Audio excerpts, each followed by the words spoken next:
Buen día, a nuestro grupo le correspondió hablar sobre la titulación de activos. El grupo está conformado por Juan Pablo Chávez, Juan Camilo Romero, Luis Cortés y quien les habla, Caterín Zamora. Para iniciar, vamos a ver qué es la titulación de activos. La titulación de activos es la utilización del proceso de transformación de un activo financiero que es poco líquido, como por ejemplo una vivienda, a un título de renta que sea más líquido. Entre la titulación de activos más comunes encontramos los hipotecarios, que son los más transformados porque permiten incluir contratos donde hay una cláusula especial que pues permite la transformación de estos activos. Seguimos con los contratos de arrendamiento con promesa de compra, que son contratos por un tiempo determinado y de manera recíproca, donde se da la cesión de un bien o un servicio y se obliga a una parte a la que aprovecha la posesión a pagar un precio por esa cesión o servicio. Seguimos con los créditos y derechos sobre flujos de pagos. Se entiende por que son los flujos de caja, los flujos de entradas y salidas de efectivo de un periodo determinado a otro. Después tenemos los derechos emanados de cesiones de infraestructuras, que son el otorgamiento de derecho de explotación de un periodo determinado de bienes y servicios por parte de una administración pública o una empresa privada, que sea de una empresa a otra. Seguimos con las características. Entre las características tenemos que son las instituciones bancarias, los activos financieros, la titulación y traspasar. Para las instituciones bancarias es conectar el mercado crediticio de valores y crear nuevos valores negociables a disposición de los ahorradores. Dentro de este proceso podemos descartar diferentes operaciones, desde la originación de las operaciones crediticias hasta la amortización de la emisión. Para los activos financieros, estos son más o menos homogéneos y generan una corriente de flujos sobre la que se basará la rentabilidad de dichos valores.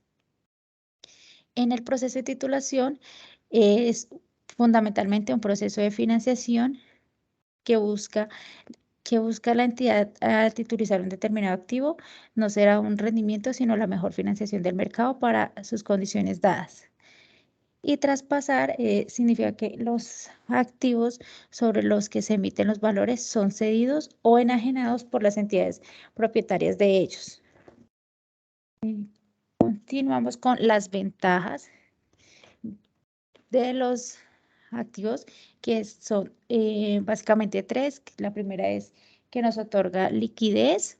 La segunda, que es una vía de financiación para el emisor. La tercera es que puede reducir la exposición al riesgo por parte del emisor.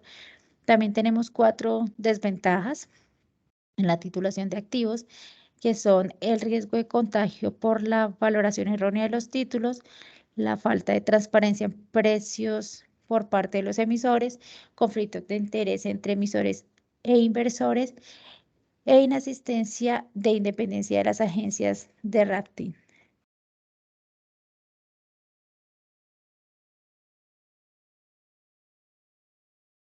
Seguimos con el proceso de titulación de los activos. Se dice que durante este proceso el emisor endosa el bien no líquido a la empresa administradora encargada de su gestión en lo sucesivo. Esta crea un patrimonio separado cuyo respaldo emite bonos, es decir, valores negociables. El segundo paso es que estos bonos se venden a inversores que asumen parte o la totalidad del riesgo inherente a los activos titulizados.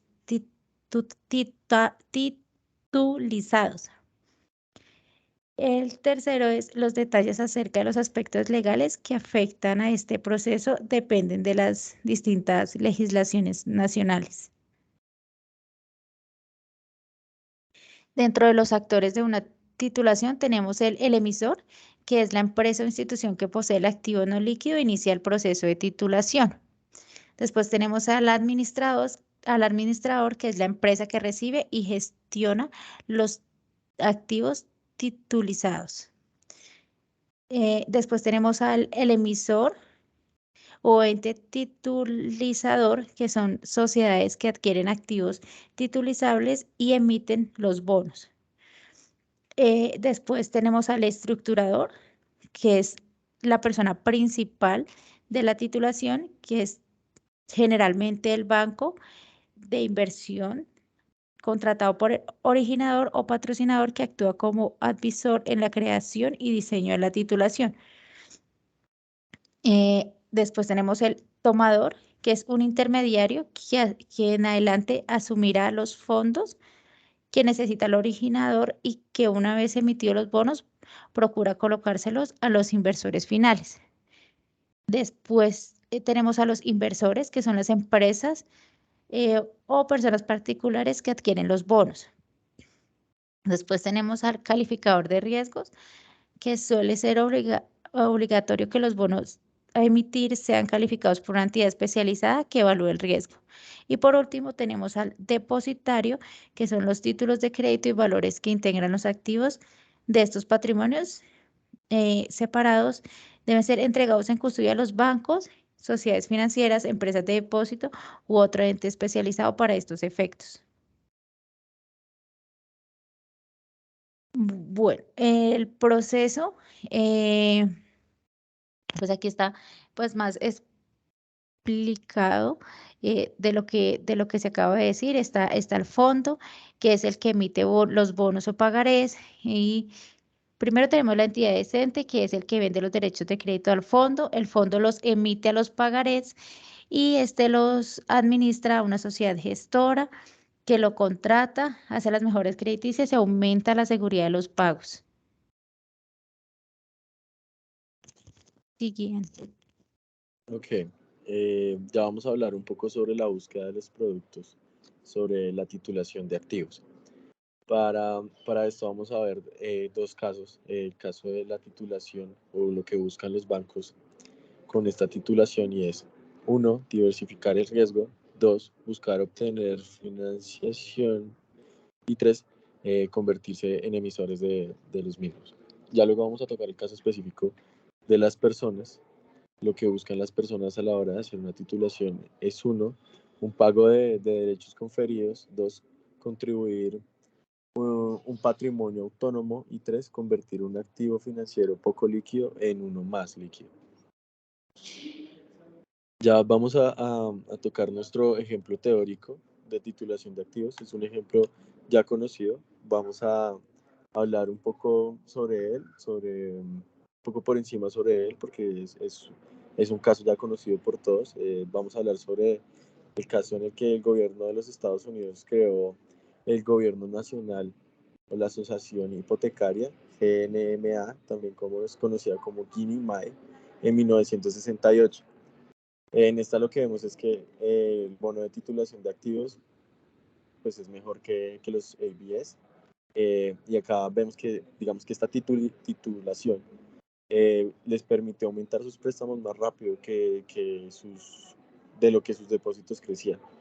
La garantía del GNMA protegió pues obviamente a los inversores de MBS contra incumplimientos por los prestatarios. Ya vemos acá como un poco más específico como el mercado hipotecario de Estados Unidos o el ABS fue como un valor respaldado por los activos simplificado en PB en puntos básicos. 1 PB es igual a 0,01. Siguiente. Bueno, acá rápidamente vamos a ver como la cascada de valor de respaldo por esos activos. Vemos el asset cash flow, pues es como un gráfico, el senior tranche, el Massey tranche y el equity tranche. Acá vemos como la creación de ABS, ABS CDO, para los protocolos como simplificados, sirvió como para irse diversificar esas ramas del ABS. Y así pues obviamente crear como un respiro va a ser una forma en la que se protege a los inversores del MBS. Acá vemos las pérdidas estimadas para los range, como range del ABS CDO. Y ya, siguiente. Y ya vamos a hablar del caso práctico. Bueno, ya en base al caso práctico, la titularización en Colombia, pues en Colombia a finales del siglo XX se adelantaron los primeros procesos de titularización a raíz de la situación de la economía, en la cual entidades especializadas en el negocio hipotecario, conocidas como corporaciones de ahorro de vivienda, llevaron a cabo titularizaciones de activos inmobiliarios, con el propósito de fondear sus operaciones activas de crédito. Actualmente, la titularizadora colombiana es la única entidad del país especializada en el proceso de titularización de activos desde su creación en el 2001, posterior a la crisis hipotecaria que hubo en ese año. De una parte están los títulos hipotecarios llamados TIPS, que son derivados de la cartera hipotecaria de las entidades bancarias. Además, estas emisiones también pueden ser respaldadas por operaciones de leasing. Asimismo, los títulos TIPS corresponden a una cartera hipotecaria, pero son originados por entidades no bancarias y resultan ser un instrumento relativamente nuevo, teniendo en cuenta que su primera emisión se realizó en el año 2016. Tenemos en el cuadro que se observa en la parte superior izquierda los tipos de activos titularizados, los cuales son los TIPS, los cuales ya habíamos hablado, los cuales son la cartera hipotecaria, los TIS, que es una cartera hipotecaria originada por entidades no bancarias, el TESH, que es la cartera hipotecaria improductiva, el TIL, que es la cartera de consumo o libranzas, y el TER, que es la cartera de redescuento. Por su parte, se encuentran que los títulos TESH están estructurados a partir de una cartera hipotecaria improductiva, por su riesgo resulta ser diametralmente diferente con respecto de la cartera vencida. Tanto así que por lo general estos dichos títulos son calificados como AAA. Para que ello ocurra en el proceso de estructuración de este tipo de emisiones, se utilizan técnicas de reducción conocidas como credit enchantment, mediante las cuales se busca aumentar las garantías del crédito con el objetivo de aumentar sustancialmente la certidumbre sobre los pagos futuros del subyacente. Adicionalmente, el proceso de titularización en Colombia ha trascendido la cartera hipotecaria. Recientemente se han generado los títulos TIL, que están respaldados por la cartera de libranza, y TER, que corresponden a los títulos derivados de cartera de redescuento. Asimismo, el valor total de las emisiones realizadas por la titularizadora, hoy el 5.5% corresponde a títulos cuyo subyacente difiere de la cartera hipotecaria, mientras hace 3 años estaba totalmente concentrado en esta. Las emisiones de los títulos en Colombia pues están determinados en su gran mayoría por la dinámica tributaria. Durante algo más de 15 años se han realizado 57 emisiones que se traducen en un volumen de 22.3 billones de pesos. En los últimos años, el monto de las emisiones anuales, aunque ha venido incrementándose hasta alcanzar el 1.6 billones de pesos en 2017, apenas alcanzó un promedio anual que se registró en el periodo del 2002 al 2010, siendo el valor más alto del 2011. No cabe duda que el incentivo tributario vigente hasta el 31 de diciembre del 2010 por la Ley 964 del 2005 le brindó un atractivo adicional a la inversión de estos títulos. Y como vemos, las emisiones de titularización en Colombia, como se observa en el gráfico 1, en 2010 tuvieron una gran representación por 4.4 billones de pesos, siendo esta pues su mayor alza a través de esta última década. Y en el cuadro B vemos el número y monto de las emisiones por tipo de título. Los TIPS UR con 7,2 billones de pesos en un total de 15 emisiones. Los TIPS representaron el 13.5 billones de pesos con un total de 33 emisiones. El TES con 3 emisiones tuvieron un valor emitido de 1.05 billones el TIS con una emisión tuvo 0,06 billones de pesos, el TIL con 3 emisiones tuvo 0,25 billones y el TER con una emisión tuvo 0,24, dando el total de lo que ya hemos dicho anteriormente, que se hicieron 57 emisiones de títulos valor y por un valor total de 22,3 millones. Cabe destacar que en este punto, si bien la mayoría de las emisiones provienen de títulos TIPS, tanto como en pesos en VR, se siguen realizando esfuerzos para diversificar las emisiones. Este hecho, por supuesto, ayuda a robustecer la oferta de alternativas de inversión en el mercado y por consiguiente a dinamizar el mercado de capitales. Y la cartera titularizada, en cuanto al comportamiento de la cartera, a principios de este siglo, en línea con el comportamiento de las emisiones, se evidenció una dinámica creciente hasta alcanzar los 7 billones de pesos en 2010. Sin embargo, desde entonces, con la eliminación del beneficio tributario a la inversión en títulos hipotecarios, el monto cayó hasta los 4 billones. A pesar de que las condiciones macroeconómicas en la primera mitad de la segunda década de este siglo fueron especialmente propicias para la titularización, aunque la cartera titularizada pasó de representar el 1,6% en el 2002, la cartera total del sistema financiero representará el 3,8% en 2010. Esta relación actualmente apenas representa el 0,9%. Si se examina a profundidad de la cartera titularizada con respecto al PIB, hoy este valor bordea el 0,5%, un nivel relativamente bajo frente a la dinámica presentada hasta 2010.